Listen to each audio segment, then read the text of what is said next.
అందరికీ వందనాలండి. దయచేసి గమనించండి. జయపురంలో నూతన మందిరం కోసం చూస్తున్నారు కదా, కాంట్రాక్టర్ గారు బెట్టరాజు గారు ఎంతో దేవునికి మందిరం కోసం ఎంతో చక్కగా ఉండి బాధ్యతగా వీళ్ళందరి చేత కూడా ఎంతో పరిచర్య చేయిస్తున్నారండి.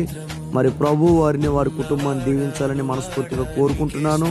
అంత మాత్రమే కాదు, త్వరలోనే ఒక అద్భుతమైనటువంటి మందిరాన్ని ఇవ్వాలని ఈ వీడియో చూస్తున్న ప్రతి ఒక్కరు కూడా ప్రార్థించండి.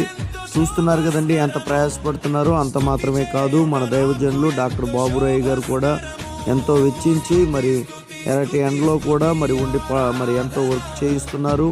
కాబట్టి ప్రతి ఒక్కరూ కూడా చూస్తున్నటువంటి వారందరూ కూడా మంచిగా పూర్తయ్యి దేవునికి మహిమకరంగా జరగాలని ప్రార్థించండి. Thank you. ప్రభు మిమ్మల్ని అందరినీ కూడా దీవించి ఆశీర్వదించును గాక. ఆమేన్. God bless you.